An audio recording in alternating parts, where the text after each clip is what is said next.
The opinions expressed on this radio station, its programs, and its website by the hosts, guests, and call-in listeners or chatters are solely the opinions of the original source who expressed them. They do not necessarily represent the opinions of Revolution Radio and FreedomSlips.com, its staff, or affiliates. You're listening to Revolution Radio, FreedomSlips.com, 100% listener-supported radio, and now we return you to your host.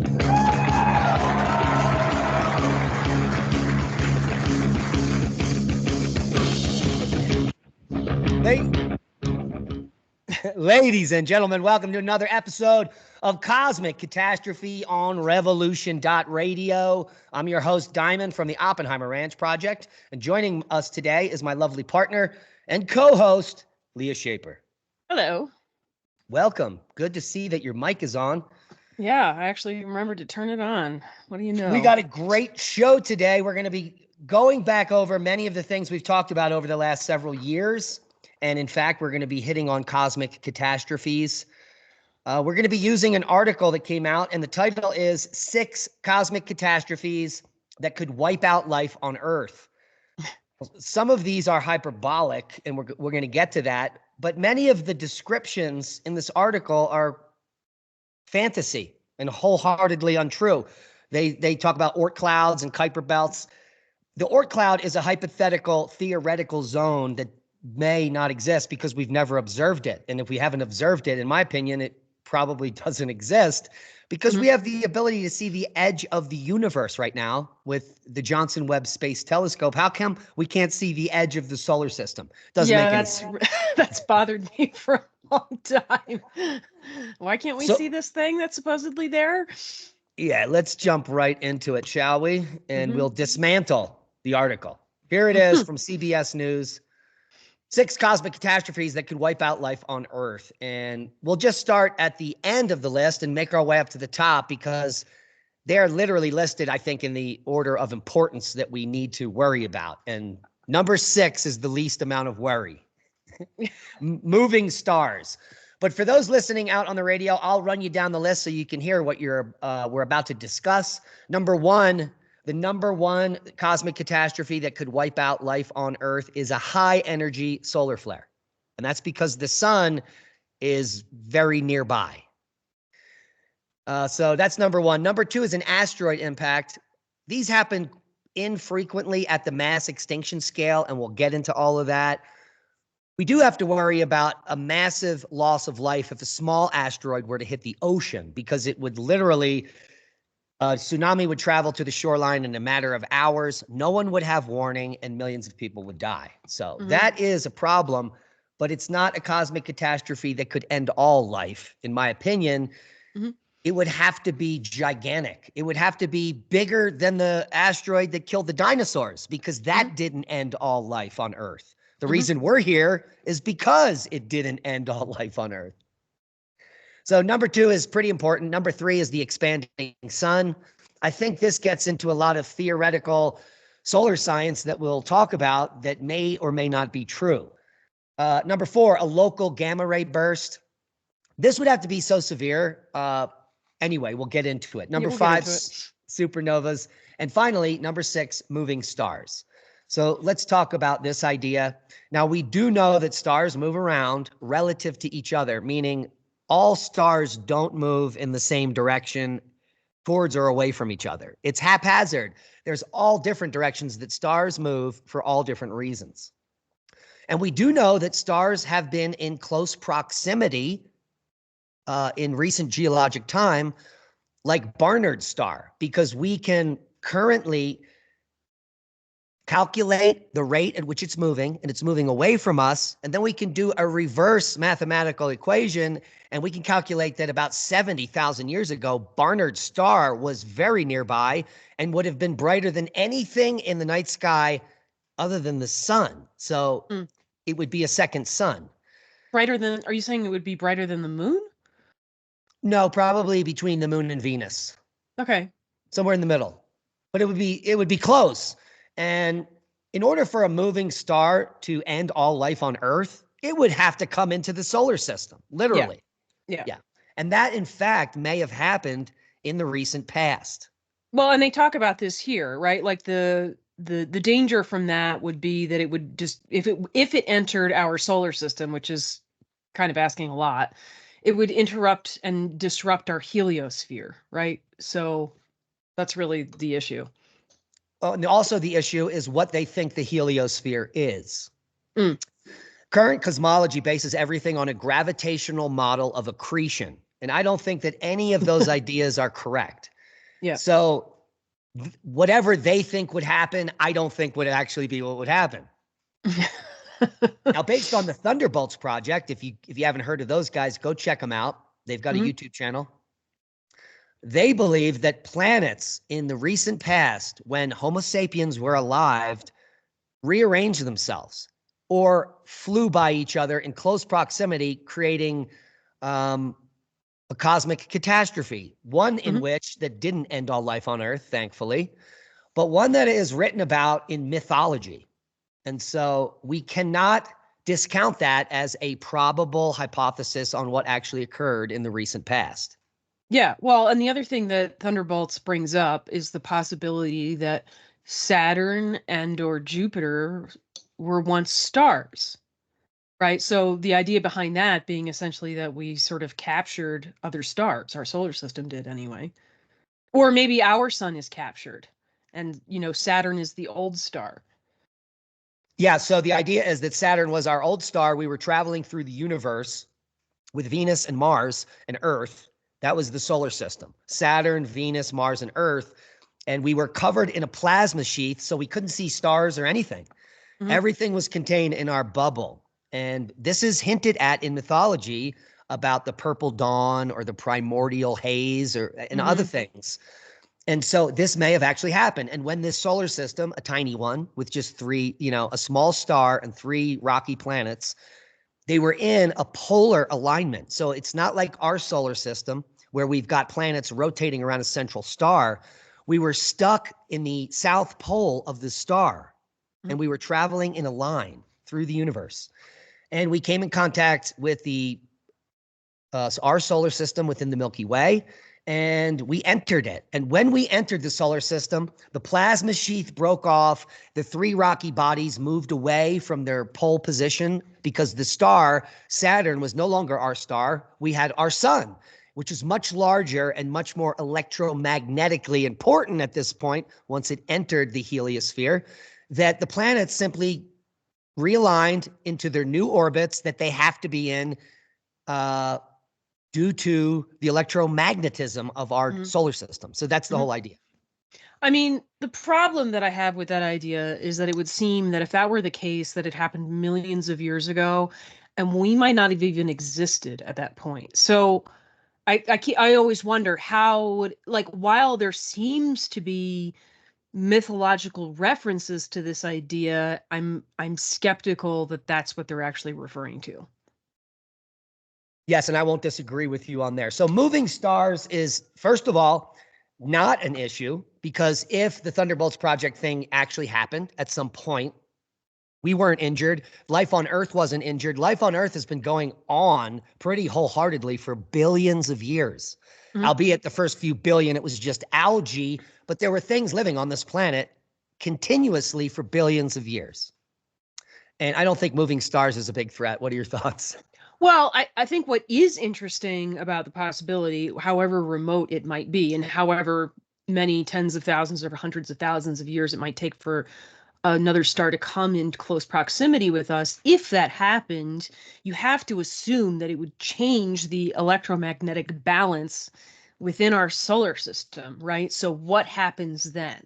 And you and I talked last night about what if something like that happened and then that was the trigger for, let's say, a period of expanding Earth, something like that. Oh, I as like well that as a idea. rearrangement within the solar system. Yeah, the other problem with the Thunderbolts project hypothesis is if we were a rogue solar system in the Milky Way and we came in contact with our current solar system, the odds of putting Earth at the exact spot away from the sun where life could continue is zero. Right. So there's a lot of problems with that hypothesis. Right. This is funny, though, that in this article they mention this idea that we're in some kind of bubble created by a supernova within the Milky Way that somehow protects us. I don't know a lot about this theory. I was just It's not a starting to look. theory. It's based on observation. So it's true. We're in a bubble that is devoid of material. If you go out and the bubble, Okay, yeah. you can map it. So Right. something happened to have no material within the space. The obvious and most logical explanation is a supernova occurred, pushed all the material away, and the bubble still exists. Hmm. But due to mapping stars and stuff, we're in a void. The solar system is in a void. Whereas if we were to travel out of the void, a lot more things would be hitting other planets and our own. Mm-hmm. Yeah, so we're in a very safe space. That's also questionable. How is Earth the perfect distance from the star? And how are we in this safe space in the universe where there's devoid of objects? Well, it's almost by design, as if okay. God did it. Right. And maybe that's true.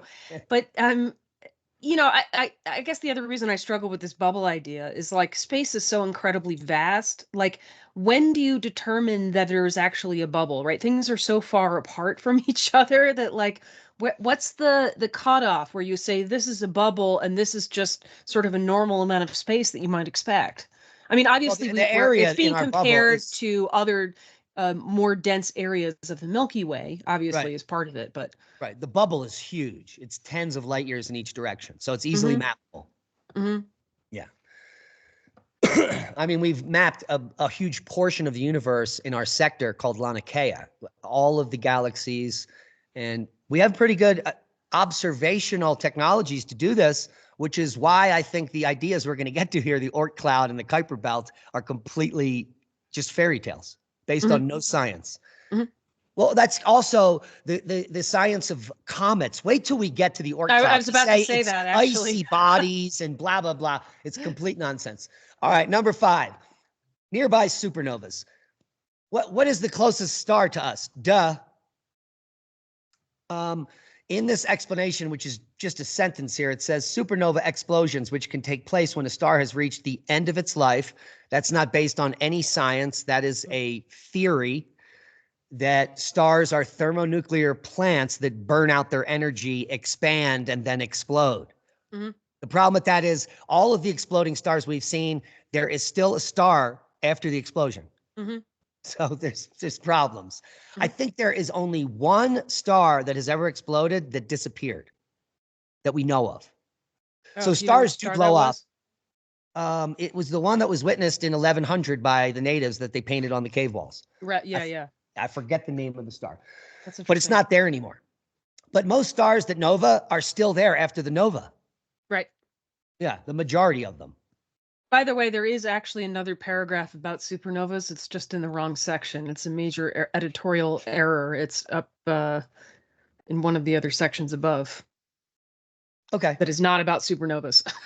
It says that these supernovas, which are caused by the end of a star's life, which probably isn't true, occur on average of once or twice every 100 years in the Milky Way. And that's just based on observational science. It says they are more likely to occur close to the dense center of the Milky Way. And that is, I mean, that's hundreds of light years away. We don't have to worry about it. The center of the Milky Way. So what they're hinting to here is that there's not enough close enough stars to worry about nearby supernovas. Additionally, we would see it happen and we would know exactly when it would reach us. So if a star is 6 light years away and it explodes, we would now have 6 years to prepare for the wavefront to reach us. So local gamma ray burst. And we have observed this, as we just discussed in the 12th century. Yeah, and we don't have to worry about our star supernovaing. It's been there for billions of years. We do have to worry about it flaring. Yeah. So local gamma ray burst is number 4. And this is an extremely powerful outburst of gamma rays, which can be caused by binary systems. They also claim that black holes cause them and a whole host of other fairy tales. The good thing about gamma ray bursts that we witness is they come out of the pole of one of these objects, and they're shot out as a beam, a single beam in a single direction. The odds of a local gamma ray burst being shot on a sphere in a single direction that hits our planet is 0. Mhm. I mean, it's like we're Well, all going to win the lottery before that happens. Right. I mean, there's 360 degrees in a circle, and I don't know how many in a sphere, but right, like that's the odds. It's 1 out of whatever that number is. It may be an infinite number of points on a sphere that Well, there is. I mean, there's an yeah. infinite number of points on anything, really, but So local gamma ray bursts don't have to worry about. They're fairy tales that we see happening in space. And if one of them was pointed directly at our solar system, we would all be fried like in a microwave. But that hasn't happened in billions of years because life is still on Earth. So very low odds. And I don't think we have to worry about that at all. if it did happen, I think you would also have to argue that that is by design, for that it's intentional, that somebody's like, laser beam at Earth, which, maybe that'll happen one day. Right. As soon as God's pissed, he'll end it all.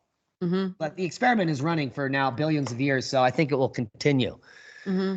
Number 3 gets more into this scientism gobbledygook, the expanding sun. And I remember as a child, I was about to say, first or second grade, learning about this and being terrified. That's exactly what I've said in the past.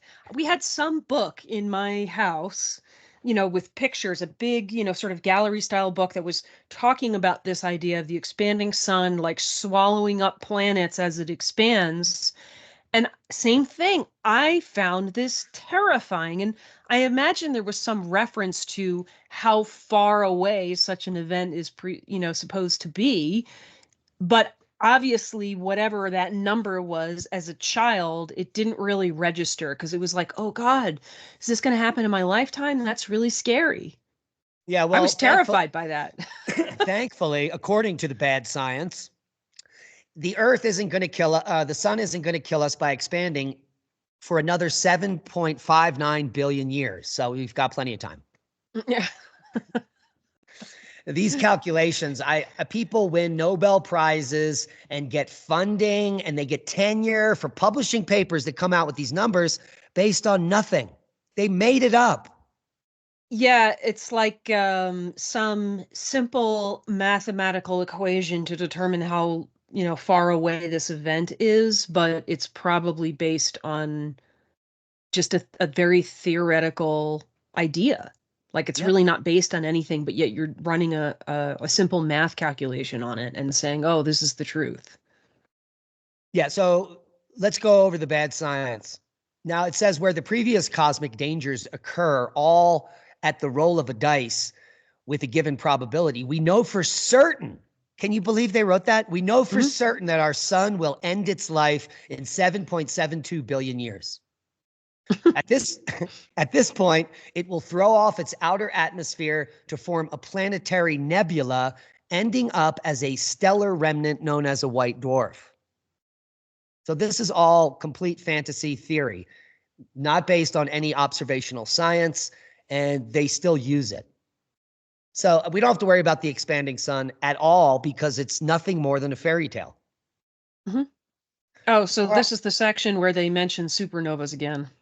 Which section? The asteroid impact. Oh, cool. Oh, so they accidentally threw a paragraph in here. Yeah, that's what it looks like. Somebody really screwed up there. The second paragraph is all about supernovas instead of asteroids. Yeah, so the next 2 things are the most important that we have to worry about as far as loss of life on Earth, but I don't think an asteroid impact would end all life no matter how large. Because first of all, the majority of all life on Earth, the biome, is underground. It is not on the surface. So animals and plants, we are a mere pittance of the total biome on Earth. So the surface creatures can all be wiped out, and that doesn't mean life on Earth will be gone. Well, I think the only way that you wipe out all life on Earth is if you blow away the atmosphere. That's it. That's what's required. Yeah, and you could also move, and so you could also move the Earth into a different position. Sure. But they're about to go to Pluto to go look for life. I mean, it doesn't get any colder than that. Or the moons of Saturn or something like that.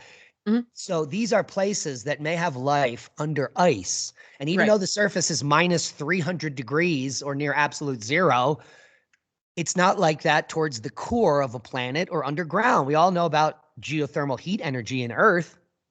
You just go down 20 feet and it's always 54 degrees. You go down 20,000 feet and the heat of the core, it's hundreds of degrees. Is still penetrating to there. So similar things could be happening on other rocky planetary bodies or moons in our solar system. And so it seems to me that once you get life going, it's hard to end it. Yeah, which is interesting. And well, even you and I have discussed on this show, typically when we're talking about the panspermia idea, that life can be tremendously surprising too in its ability to withstand very extreme conditions, right? We've talked about experiments that have been run where bacteria have survived on the surface of objects re-entering our atmosphere, which is just completely wild to me. We've talked about tardigrades, right? That can it survive very extreme conditions of pressure and temperature for long periods of time.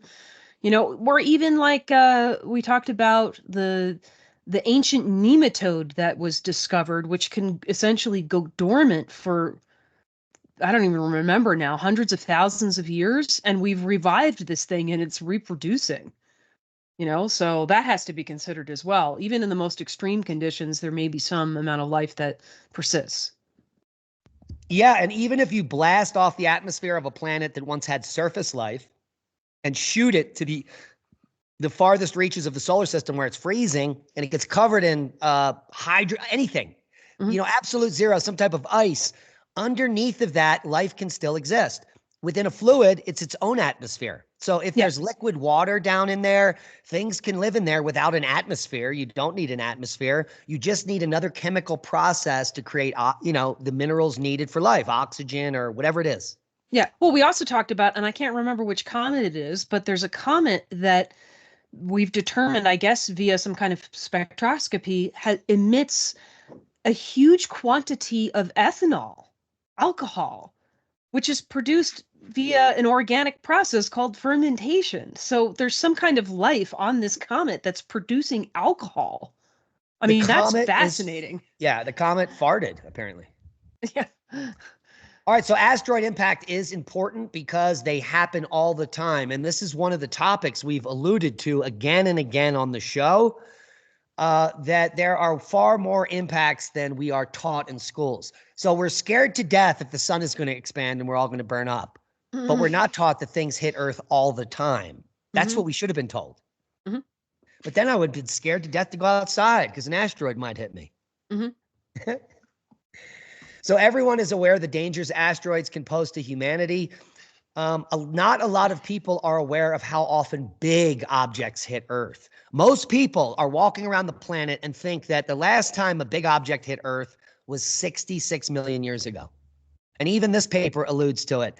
It says, like, the last impact was the extinction of the dinosaurs. Right. Right? But it's not true. Right. It's not true. If you guys haven't heard of it, there is a group out there. Where is it?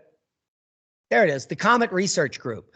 This is a group of scientists worldwide who are coming together to warn humanity of the risks of large impacting bodies. One that destroyed almost all life on Earth just 12,900 years ago. And this is the Younger Dryas impact hypothesis.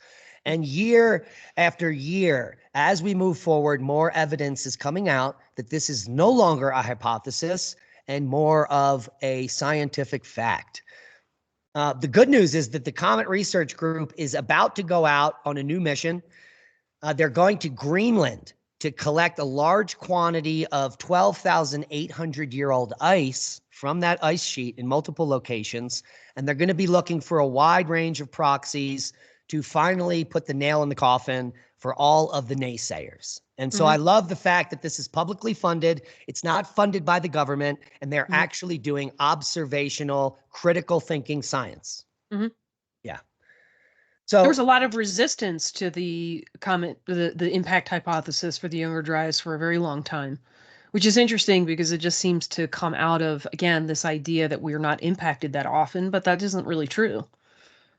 Not true at all. In fact, the Hopewell people, just a few thousand years ago in North America, may have been wiped out or forced to flee because of some small asteroid impacts in the Ohio region.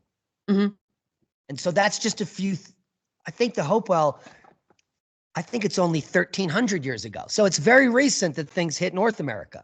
And Mm-hmm. we've got the Tunguska event. If that were to happen over New York City, there would be 1.3 million dead people in an instant. And so the risks are real. The impactors come in all the time. And the evidence is building. Yeah. Yeah. Even what was that? I was reading something. I think it was about one of Pluto's moons, but they were talking about that it was sort of unusual in the sense that it wasn't marked by craters that are from impacts. But I mean, that's more evidence that things get struck on a regular basis, right? Many moons are loaded with impact craters. The difference, obviously, between a moon and, let's say, Earth is that the moon doesn't have an atmosphere with which to burn some of that material up before it impacts. But And also, obviously, there's no erosion to erase the evidence. That's the problem with right. Earth. Right, Earth, and that's the other the problem. Earth would look like the moon if we didn't have weather. Right. It would be completely pockmarked despite our atmosphere. Yeah, so when you look at all other planetary bodies, clearly things hit stuff in space all the time. Now, the problem with this is that they describe false narratives. So science is broken because of things like the Kuiper Belt and the Oort cloud. These are both fairy tales that were made up decades, even over 100 years ago for the Oort cloud. And they don't exist because we've been out there. So the Kuiper Belt is what you and I were talking about last night, where they know Ultima Thule is and other objects. But when you go out there, they're far and few between, the objects. They're not like this picture. So this picture is a fallacy. This is not what's going on. And then they want to push another 10 light years outside of this is some other hypothetical. So the Kuiper Belt is here. It's literally a belt, like an asteroid ring. That's what they claim, that is on the same ecliptic as our solar system, but no explanation for it. And then in a bubble, there's a bubble further out, a full bubble they call the Oort cloud. Total fantasy science fiction. This is a circular fantasy cloud. The reason they had to make it spherical, take a guess why they had to make it spherical and why they even pretend that that's there. I don't know why they would say it's spherical, but it's because comets have come into our solar system from all different directions, not on the plane of the ecliptic. And they're like, wow, how did that come in from vertical? You know, it must be there must be a fairy tale spherical cloud of objects that are falling into our solar system. Absolutely ridiculous. Like, to me, it's really silly because why would you presume that comets can't come from other parts of the universe outside of our solar system? Like, why would you say that? Yeah, why aren't there just rocks flying around space? Because clearly there are. Right, because some of them that's are what they always say. They say all comets come from the Oort cloud, and it's like, what? It's just some mystical cloud that's producing comets that periodically get shot at us? Like, what are you talking about? It's a way to isolate ourselves as being unique. That everything that exists in our solar system has to be contained within this Oort bubble.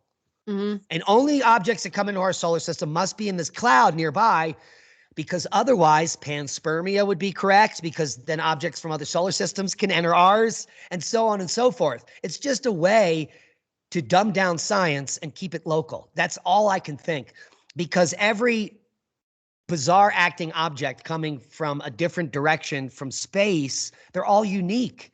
Like we just had Oumuamua, which they said was the first interstellar object ever observed, which means it didn't come from the Oort cloud. Well, how did they determine that? Right. Because it accelerated as it went around the sun. And I'm like, well, the sun can do that. That's how we launch spaceships, etc., on a particular route, right? We take advantage of those kind of gravity swings. Yeah, like to get to Pluto, we need to use Jupiter, or it would take 100 years. So we go to Jupiter, whip around, and then head to Pluto. Right. And that helps us accelerate. Anyway, it's so I mean, this like, why don't we have any real images of this Oort cloud? We have images of so many other things in our universe. Where are the Oort cloud? It's weird because it's the same as the comets are dirty snowball fairy tales, right? We have ample evidence that comets are rocks and not dirty snowballs. We've landed on them. We have pictures of them. And yet we still keep saying that. And this Oort cloud thing is the same. Like you said, I mean, this is an idea that surfaced, I don't know, at least 100 years ago, right? Yeah. And we keep proclaiming that this is the truth. And in this case, we have zero evidence of this thing existing, as far as I know. It's Yeah, so bizarre. We could probably ask Google when they invented the Oort cloud. Yeah. So we probably, here is the Kuiper belt. Here, this is the official narrative from NASA on the Kuiper belt. Now we've been there. We went out to look at Ultima Thule. We flew right by. We got close-up pictures of it, okay? And there's no ice on Ultima Thule. None. It's not an icy body. But here's the Kuiper belt overview. The Kuiper belt is a donut-shaped region of icy bodies extending beyond the orbit of Neptune. It's home to Pluto and Arrokoth. Both worlds were visited by NASA's New Horizons spacecraft. Oh, Arrokoth. Arrokoth is Ultima Thule. Okay. Yeah. All right. There may be millions of other icy worlds in the Kuiper belt that were left over from the formation of our solar system. So the Oort cloud, the idea is not that old. Its existence was predicted in the 50s by the Dutch astronomer. Well, it's almost 100. That's 70 years ago. Yeah. So also, Google claims that it may contain more than 1 trillion icy objects. Okay, so the first one we went to here had no ice. It's 2 rocks fused in the middle, which they claim are 2 asteroids that kissed in space and glued together. This really bothers me. Yeah. As we've discussed before, this is so silly, right? Because this is kind of like, it's like the accretion model idea, essentially, right? That these 2 objects are next to each other and then they eventually fuse, like as if they're sticky or something. And it's like, no, there's actually very good explanation because a lot of comets are shaped like a dumbbell this way. And it's a function of how they're discharging. And so this is probably just a dead comet. Right. So here's the idea. If this is moving through space, this barbell, you could draw a line right through it, and that is the magnetic pole. And then the field lines, just like on Earth, would come here and here and here and here. And then as it's moving through space, if it's moving through a charged region of space during its journey, then you can have discharge at the poles. So the poles would be this. So because of the size of this, I would say that the larger end is the leading edge moving forward, and the smaller end is getting more electrically scoured on the back end. And so, and it's also being scoured at the equator. Right. There are many objects. They all look the same, like this. So there must be something. They're not all fusing in space. My goodness. And the reason that you need to go to electricity and electrical scouring is because we watch. So this is also, you could call this the comet coma, the center of a comet. A comet looks to be glowing, a million miles wide, but the center is only a tiny little rock that's electrically charged. And in that glowing electrical field, there is lots of electrical scouring going on. And then at some point, the comet goes dead, the light show is over, and you just get this dumbbell floating in space. Right. Yeah. All right. And probably not left over from the formation of the solar system. Right. So Arrokoth is Ultima Thule, and it's really fun to flip this guy around. Yeah. Also, flat as a pancake. Look at that. Yeah, it kind of looks like a gingerbread man or something, doesn't it? Or a low-budget snowman. I think maybe we should make Arrokoth Christmas cookies. Oh, gingerbread there's men. a good one. All right, so let's go to Quora. The ultimate source of information. I found some good answers on here. Yeah. Occasionally there's good stuff The in Oort there. cloud is a theoretical concept in astronomy that refers to a vast fake icy region that we never ever observed. I mean, that's what it is. What else do we have? The Oort cloud can't be observed. Why not? Is the Oort cloud real? If so, why hasn't it been observed? The Oort cloud can't be observed. So it's like, it's not there. But this person says, not, imagine a cloud in the sky. That's what it is? It's a cloud? It says it's not a densely packed area of stuff you can look at. Imagine a cloud in the sky, but instead of neat objects we can look at due to the close proximity of the water droplets, each individual droplet is 10 miles away from the next one, so you can't see it anymore. Come on.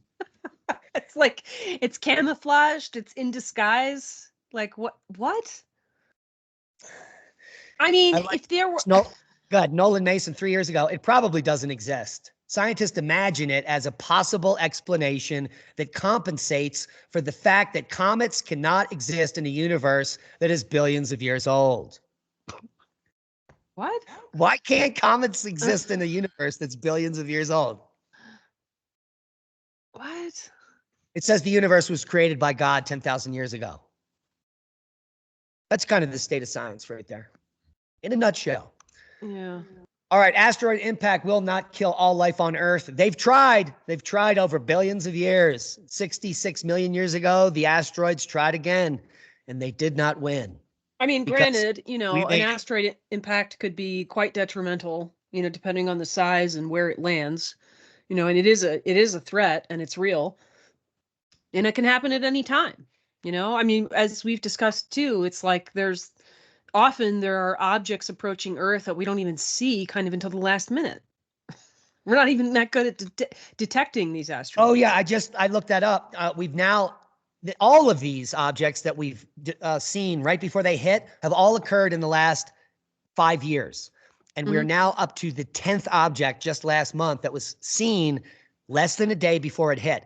So the problem is not only do we not see the objects coming, because any object that's coming from the direction of the sun is invisible. Well, because tiny, for one, even if it's giant, we can't see it because it's coming at us during the day. And when you look at the sun, you can't see it. You just see sun. Right. So any object coming from the sun towards us, we wouldn't see until it hits us.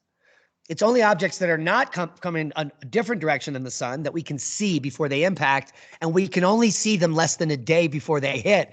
So if there is a huge object that's about to wipe out a huge portion of humanity, do you think that world governments are going to say in 11 hours, you're all going to die? It's so funny because there's so many movies about exactly that scenario, right? That would never All happen. of a sudden there's an asteroid coming and we need to deflect it, and that we warn everybody, and then maybe they go into bunkers, and maybe they've been selected for the future of humanity. It's like, yeah, and Bruce Willis has dementia now, so he can't help us. What, didn't he put the nuclear bomb in the one asteroid in one of those videos? No, I don't remember. All of those movies kind of blend together in my head. Yeah, so we don't even have the technology to know when a dangerous asteroid is going to hit us. Isn't that crazy? Now, NASA does track near-Earth objects and they list them as dangers, but these are larger objects that have orbits that astronomers can literally see in telescopes, and they're not on a trajectory to hit us. But we monitor them because their trajectory changes every rotation, and they may hit us in the future. And there are even some calculations, like Apophis is coming to kill us in 2036, I think, or I don't know the date. Can you Google that? When is Apophis going to hit? So that is the only real asteroid that we can calculate when we could actually all die. 2029, April 13th. Wow, that's 5 years from now. Not even.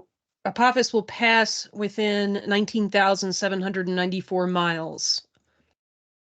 Closer than some geostationary satellites and 10 times closer than the moon. And so it means it's going to hit satellites. Lots of them. Yeah, so that'll be really interesting. Oh, wow. Bye-bye, Starlink. Yeah, right? Huh.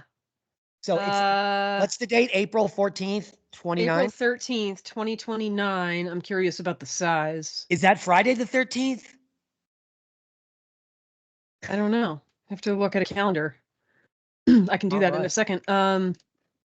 Get us an Apophis. It's estimated to be 1,100 feet across, so it's pretty small. But that's big enough to cause some major damage for sure, certainly to satellites.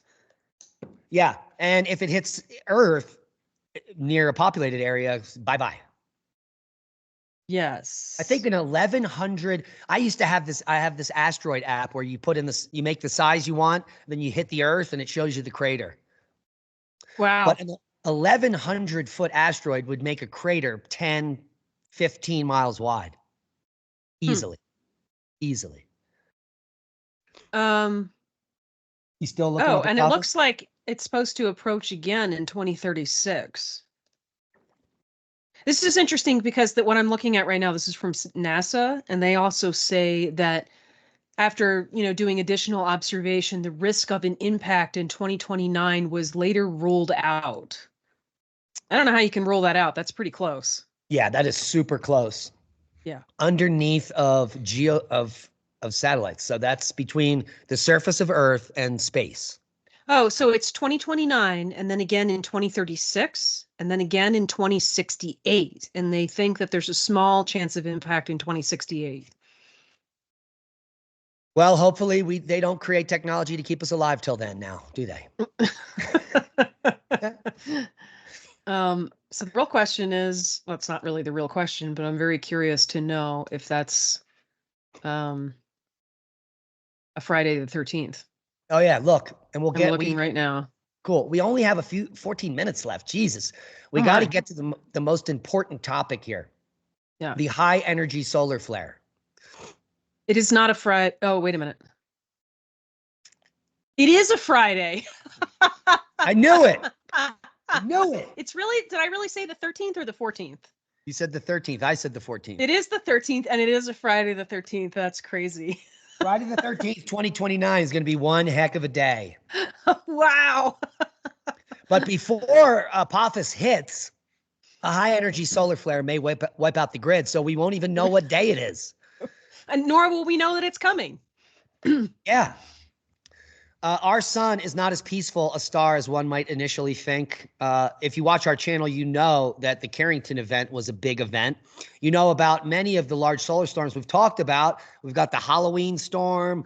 We've got the Quebec event. We've got the Mother's Day superstorm this year. Mm-hmm. So major solar flares can come off the sun.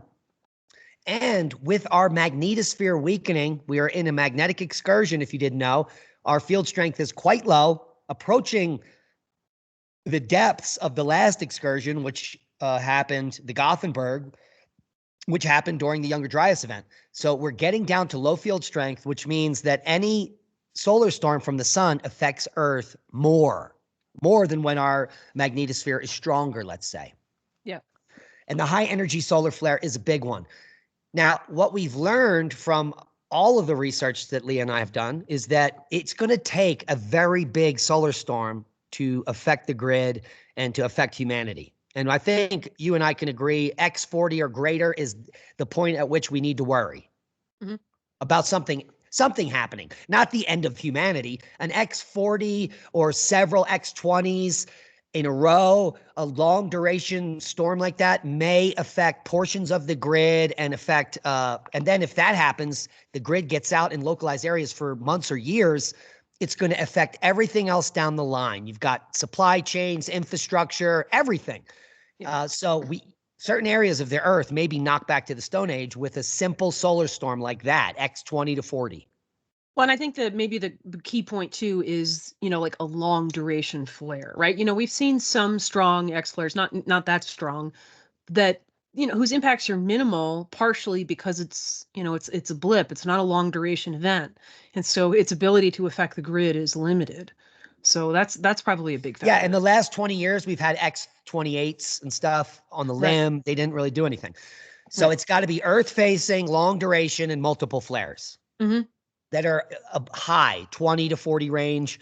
Now, if we get an X100, it's over. It's just like it doesn't matter. It doesn't matter if it's a glancing blow. That's a big one.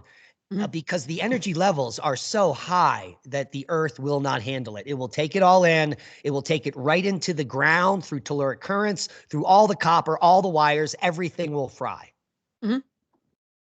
Even things not plugged in at that level may heat up. Sure. Yeah. So, and what makes it worse is that we've done multiple shows on Miyake events. We know of solar storms that are so intense, there's no explanation for them. They are literally 1,000 times greater effect than the Carrington event. Now, the Carrington event was probably an X2040 event with multiple flares over long duration. And it did fry the grid, but we didn't have one. We had a few wires that fried. You know, we just started putting wires up. But these events, we now know of at least 5 that have happened in the Holocene. That's since the Younger Dryas event in the last 12,000 years, that if any of them happened today, we wouldn't know what would happen. The most recent one was far too long ago to affect humanity because there was no grid. And that was just 1,000 years ago. 993 was the last one. And that also coincides with a very dark time on Earth. So we don't know what the result of these Miyake events are. They may have forced the Black Plague. They're happening around the time of plague outbreaks. They're also happening at the time of major civilization emergence. This one here, 7,000 years ago, that's like when we all started farming all across the globe. There was farming before that. There was farming 11,000 years ago, but it was localized. Very few communities that we know about. But by 7,000 years ago, everyone was agrarian. So, and we've discussed this, that the increased cosmic radiation or the cosmogenic nature of these events may affect the human brain. For some people in a bad way, and for others in a good way. I am completely down with that idea, right? Simply because, let's say, the Yuga cycle, right? Well, the Yuga cycle, but also just like on a much smaller scale, the May solar storms. I experienced something that was like I was like completely charged up for like 5 days, and I was downloading information like crazy, and it was like I couldn't sleep, and that part's really sucked. But so I like how would I then respond to a Miyake event? I'm sure some people will go completely crazy. And some people probably would receive all kinds of information. It's probably very stimulating to the brain. Now, the problem with the discussion on high energy solar flares is that the scientific community and the mainstream media and even most academics are all under the impression that high energy solar flares or solar storms do not affect humans. They even say it in this article. But people don't have to worry about it. The grid may fail, but humans will be fine. Well, look at the next paragraph, because it says something like, there would be no electricity, heating, air conditioning, GPS, or internet. Food and medicines would go bad. But it's like they kind of present it in this way. Well, it wouldn't wipe out humanity. It would just be a challenge. Yeah, there would be no electricity, heating, air conditioning, GPS, internet, food, medicines would go bad. And that would mean 80% of the population would die in a month. Right. There's an entire civilization that's completely dependent on that electricity. So what's worse is that in the last 2 decades, there are over 1,000 peer-reviewed papers on geomagnetic storms and human health, from mental health to cardiovascular health and on, hives. People get skin rashes from solar flares, for goodness sakes. People die. People you and I know died when the KP got above 8. People in this community. Yeah. And you have a stroke if your body can't handle it. We'll leave you links to the query, which you can do on your own. You just put in scholarly articles on geomagnetic storms and human health, and you will get listed. Let me see what we have here. 22,400 of them. Right. That's peer-reviewed papers on geomagnetic activity in human health. That would be your entire life to read that. It would take your whole life to read that. And yet most people think that solar storms don't affect humans. Right. Absolutely insane. Right. So, it's funny about this list of 6 things. I mean, we've basically determined that only 2 of them are really likely. out of the six, but they miss a really important one here, which is magnetic excursion or magnetic reversal. That's not even Yeah. mentioned here. Yes. And we have several podcasts on the topic. A magnetic excursion is just as bad as a solar storm in the sense that it does similar things. It can, a big enough solar storm will deplete the ozone and make it more hazardous on Earth on a day-to-day basis because of bad things coming in from space. The UV, but same also it thing, makes it colder on Earth as well when that happens. yes, and the same thing happens during deep magnetic excursions. The ozone burns off almost completely. You get more UVA and UVB. Humans can't go outside during the day for long periods or they get cancer immediately. And this may have happened in the recent past and may explain why we were cavemen, for goodness Right. sake. Well, and as we've seen, there's a correlation between magnetic excursions or reversals and mass extinctions. So, And cave art. So the oldest yeah. cave art is 41,000 years ago when the Neanderthals went extinct during the deepest magnetic excursion in the last few million years, the Lechamp. This one killed off a huge portion of megafauna 41,500 years ago. It forced all Homo sapiens and hominids that made it into caves. Apparently, Neanderthals didn't get the memo and they stayed out in the field and they all died. So that is, we're just rewriting history year after year, more information. We're heading towards the singularity. And if what's true in just 4 or 5 years, we're going to know everything. Can you imagine? That's going to be a lot to learn because I don't know anything right now. Well, as I like to say, the more I learn, the more I realize I know nothing at all, right? Because knowledge is infinite. And, unless you're God, you really can't know it all, in my opinion. Right. And a high energy solar flare or solar storm, it's just going to knock out the grid. If you're prepared to live like a pioneer with no electricity and you know how to work the land and do all that stuff, you're going to be fine. It's going to be hard in the beginning, but in a period of a few years, it will be like nothing ever happened. Well, right. I mean, I would say that the majority of civilization is at a huge disadvantage because they don't have the passed down knowledge of how to live without electricity, all of the tips and tricks that you would use to do that. I mean, third world countries will do much better than first world countries will, right? Because those folks have passed down knowledge of getting by that first world people do not. Yes, the only problem with that concept, and I've thought about that, is that all of these third world countries rely on the supply chain. Most poor Right. people in Africa live where you can't grow food, so they have to import grains to them to keep them alive. Right. Do you remember when we were younger and the supply chain broke down and all the people in Africa were starving? Yes. Yes. So that's going to happen to third world people because they We are the relied world. on handouts. Yeah. My gosh, I even had the We Are the World piano Yeah. music at home and would sing it with my sister, and we were big Cyndi Lauper fans. Wasn't she involved in all of that?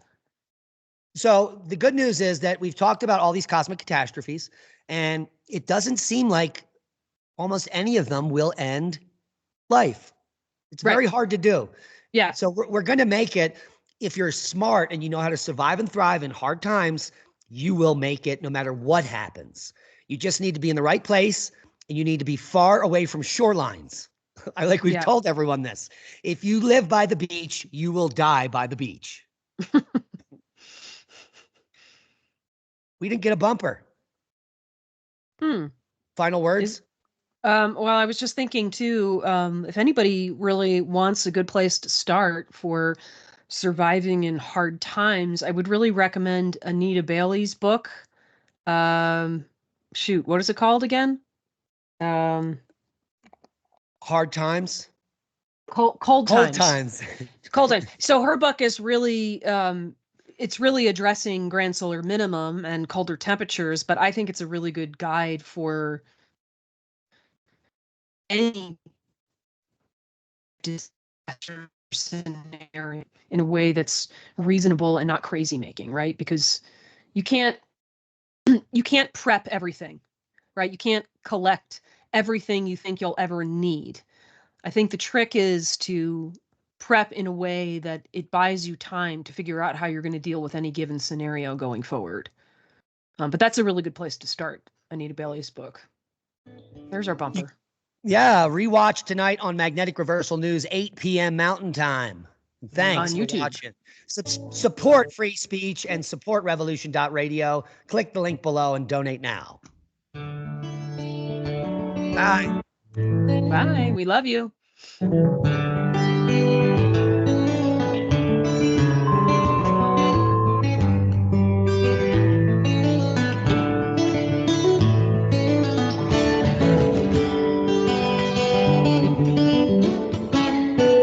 Listen to Revolution Radio at freedomslips.com, and we'll be right back after this message.